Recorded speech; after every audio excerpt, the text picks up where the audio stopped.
श्रावण अमावस्या या हरियाली अमावस्या। श्रावण कृष्ण अमावस्या का दिन बहुत शुभ होता है। इस समय प्रकृति अपने चरम पर होती है तथा भोले के भक्तों का उत्साह भी देखते ही बनता है। इस दिन हरियाली अमावस्या का पर्व भी मनाया जाता है। धर्म ग्रंथों के अनुसार श्रावण कृष्ण अमावस्या की तिथि पितरों को समर्पित है। ऐसी मान्यता है कि इस दिन भूखे को भोजन कराने से पितरों के साथ देवता भी तृप्त हो जाते हैं तथा सभी सुख प्रदान करते हैं। इस दिन शिव का पितृ रूप में विधि विधान पूर्वक पूजन करने तथा अपने सामर्थ्य के अनुसार भोग लगाने से शिव प्रसन्न होकर मनचाहा वरदान देते हैं। इस दिन तीर्थ में स्नान दान का भी विशेष महत्व है, जिससे पितृगण प्रसन्न होते हैं। श्रावण अमावस्या को किया गया दान, जप एवं शिव और मातृंड पूजा का विशेष फल मिलता है। श्रावण अमावस्या को पितृदोष से मुक्ति प्रदान करने वाला भी कहा गया है। ज्योतिष शास्त्र के अनुसार पितृगण नाराज हो तब सामने आई सफलता अचानक असफलता में बदल जाती है। पितृगणों की नाराजगी से संतान सुख में भी बाधा आती है। पितृगणों को खुश करने के लिए श्रावण अमावस्या उत्तम दिन माना गया है। इस दिन शिवलिंग का दूध में तिल मिलाकर अभिषेक करना चाहिए। इसके बाद पीपल की जड़ में दूध चढ़ाना चाहिए तथा पीपल के नीचे तिल के तेल का दीपक जलाना चाहिए। इसके बाद पीपल के पत्तों पर 5 प्रकार की मिठाइयाँ रखकर पितरों का ध्यान करना चाहिए। इसके बाद पीपल के वृक्ष की परिक्रमा करें तथा प्रसाद खुद ना खाकर गरीबों में बांट दें। जो लोग बहुत लंबे समय से स्वास्थ्य संबंधी परेशानी से घिरे हैं, श्रावण अमावस्या शुभ फल प्रदान करेगी। इस दिन मौन रहकर प्रातःकाल पानी में दूध और तिल मिलाकर स्नान करने का बड़ा महत्व है। ऐसा करने से 1000 गायें दान करने का फल प्राप्त होता है। साथ ही निश्चित ही रोग और कष्टों से राहत मिलती है। माता पिता यदि संतान की मनमाने या व्यवहार से दुखी हों तो इस दिन की गई आराधना से उनके कष्टों का निवारण होगा। जिन व्यक्तियों को जीवन में बार बार कष्ट और आर्थिक परेशानियों का सामना करना पड़ता है अथवा जिनका व्यवसाय काफ़ी मेहनत करने के बाद भी फलीभूत नहीं हो पाता है, उनके लिए श्रावण अमावस्या शुभ फल प्रदान करेगी। हिंदू कैलेंडर में नए चंद्रमा के दिन को अमावस्या कहते हैं। यह एक महत्वपूर्ण दिन होता है क्योंकि कई धार्मिक कृत्य केवल अमावस्या तिथि के दिन ही किए जाते हैं। दरअसल हिंदू पंचांग का एक माह 15-15 दिनों के 2 भागों या पक्षों में विभाजित होता है। शुक्ल पक्ष और कृष्ण पक्ष। शुक्ल पक्ष में चंद्रमा की कला पूर्ण रूप लेती है और कृष्ण पक्ष में चंद्र कलाओं का क्षय होता है। मत अंतर के अनुसार के कारण एक मत शुक्ल पक्ष के पहले दिन यानी प्रतिपदा तिथि से माह की शुरुआत मानता है, वही दूसरा मत कृष्ण पक्ष के पहले दिन से माह का आरंभ मानते हैं। इसी क्रम में कृष्ण पक्ष का 15वां दिन या अंतिम तिथि अमावस्या कहलाती है। धर्म ग्रंथों में चंद्रमा की 16वीं कला को अमा कहा गया है।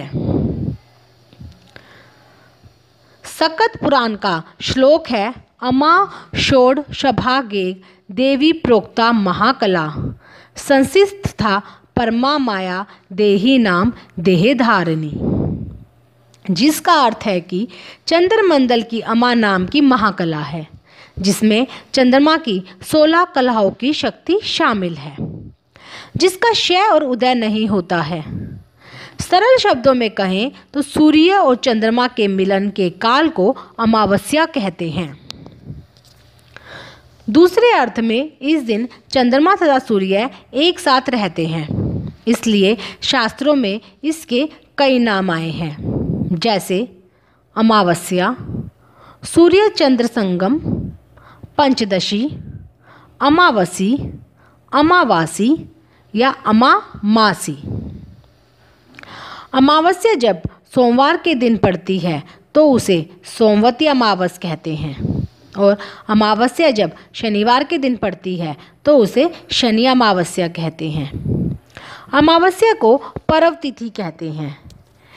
यह तिथि को दान, पुण्य, जप, तप और व्रत करने का तो महत्व है ही, साथ ही इस तिथि को पितृ श्राद्ध भी बहुत महत्व है। इस व्रत को करने से व्यवहारिक जीवन की अनेक बाधाएं और कष्ट दूर होते हैं।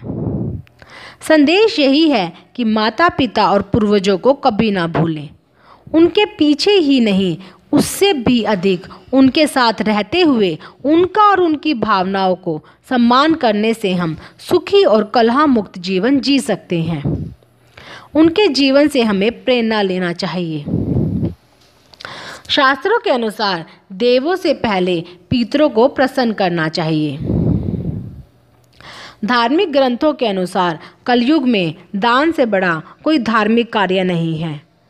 इस दिन दिए गए दान से मृत्यु उपरांत स्वर्ग में वही वस्तु प्राप्त होती है।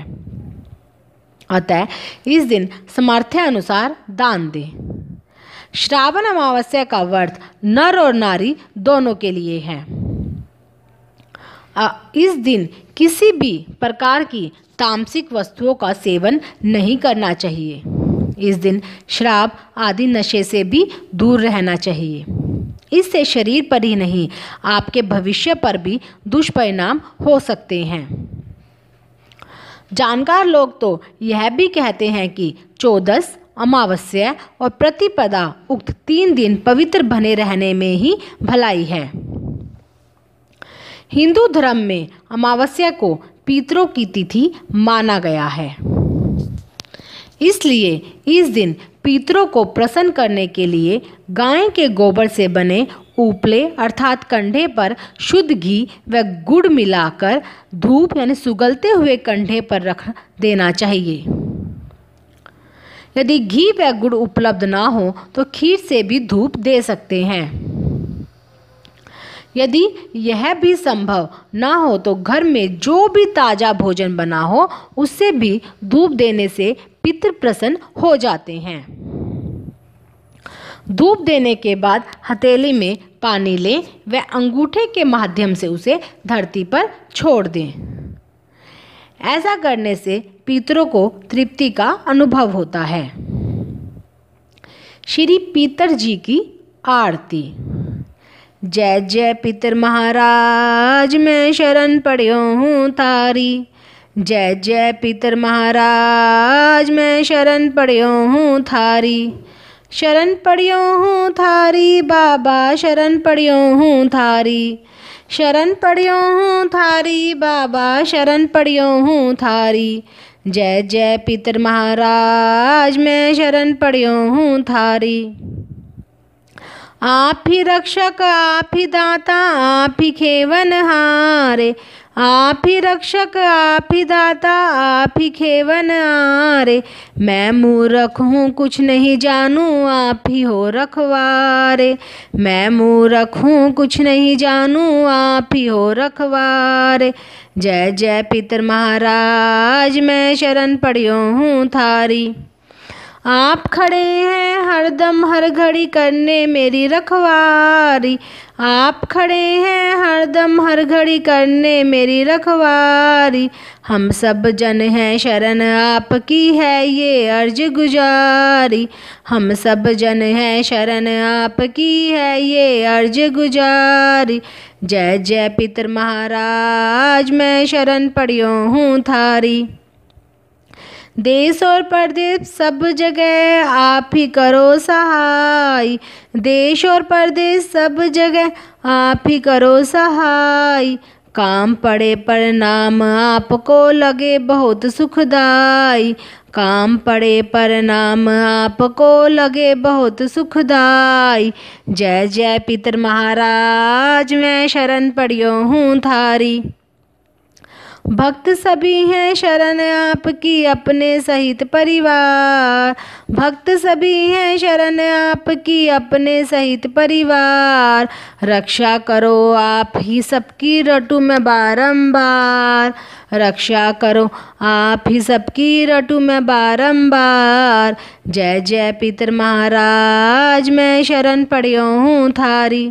शरण पड़ियो हूँ थारी बाबा शरण पड़ियो हूँ थारी। जय जय पितर महाराज मैं शरण पड़ियो हूँ थारी।